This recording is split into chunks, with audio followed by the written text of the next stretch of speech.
Right, we're on RK Leisure's K1. It's a lovely water and got absolute proven track record with zig fishing, which is the reason why I'm here for. I do love zig fishing in the winter more than any other time of the year, if I'm being honest. It's caught me a lot. I've caught a lot more winter zig fishing than I do summer or autumn. The best sort of time I found is sort of winter and springtime. That is when it's prime time for zig fishing. Right, first things that I do when I'm zig fishing is I crack out the marker float.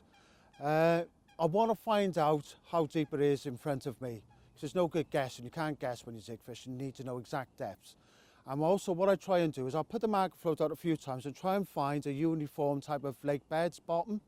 So like I want it to be, say for instance 10 foot, I try and find a nice 10-foot space where I can fit 3 rods in. Reason being is I like to fish all my zigs at the same depth. I know this sounds crazy, but I like to fish them with 3 different colours. And so, like say for instance I'm fishing 10-foot water, I'll do 8-foot zigs, all the same height, but 3 different colours. Because what you'll find on one day to another day, you might find a black one will work, or a red one, or a yellow one.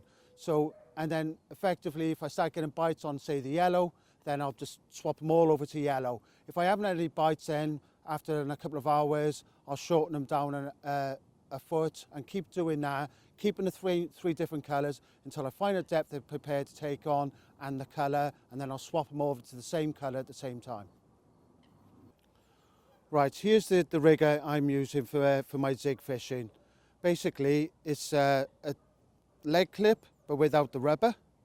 You've got the other rubber is sort of like a kicker, but I like to use the long one just to make sure there's plenty of separation on the cast.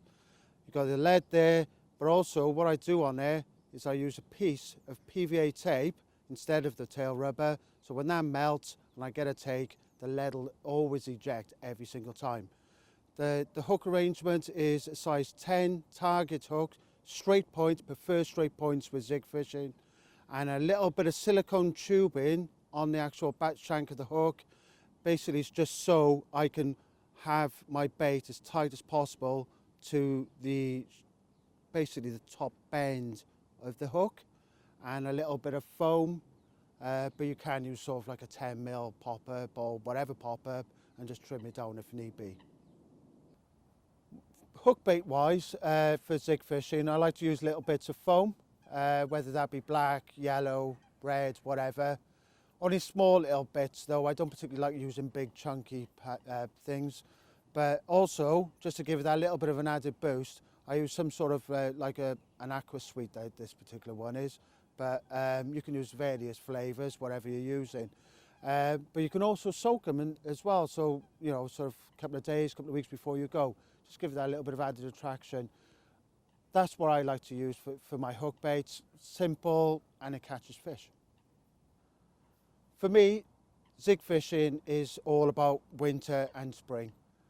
Yes, you will still catch them in the summer period and in the autumn, but that's where they're really looking for bait and they're on the bottom. So in the winter, they tend to be sort of trying to find the levels that they're quite happy with, and a zig will pinch that extra fish for you. So guys, get out there, use the zigs this coming winter and spring.